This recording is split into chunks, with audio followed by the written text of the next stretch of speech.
Now, I heard tale of this. I heard you have a connection. Wait, our son told us the story about... What? Your connection to White Lotus? Yes. Oh, yeah. Mike White. I did not know he was a contestant. Yeah.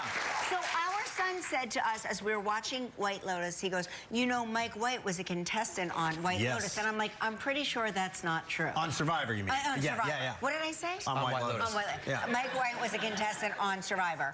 And that he works in castmates from Survivor into... White Lotus. White Lotus. Yeah, they're his little Easter eggs from his time on the show. What I want to know is, when will you be cast? Hello, Mike. I've been waiting.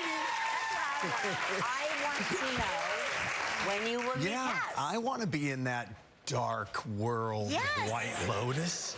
Tell us the connection.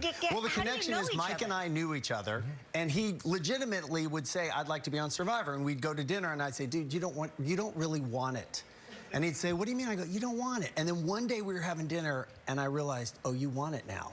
And he came out, and you would think, because he comes out there, people recognize him, School of Rock. Right, he's already Mike White. Yes. It's not like he's an anonymous person. Right, and on Survivor, you would think people would say, well, you've already had yours, so we're gonna vote you out. He gets to the end.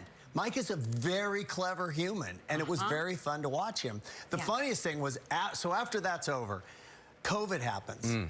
And I call Mike White to pitch this big idea for Survivor. And I'm like, I want to run it by a great storyteller. And what I didn't know is I said, what are you doing? He goes, well, I'm in Maui. I'm working on this little show for HBO.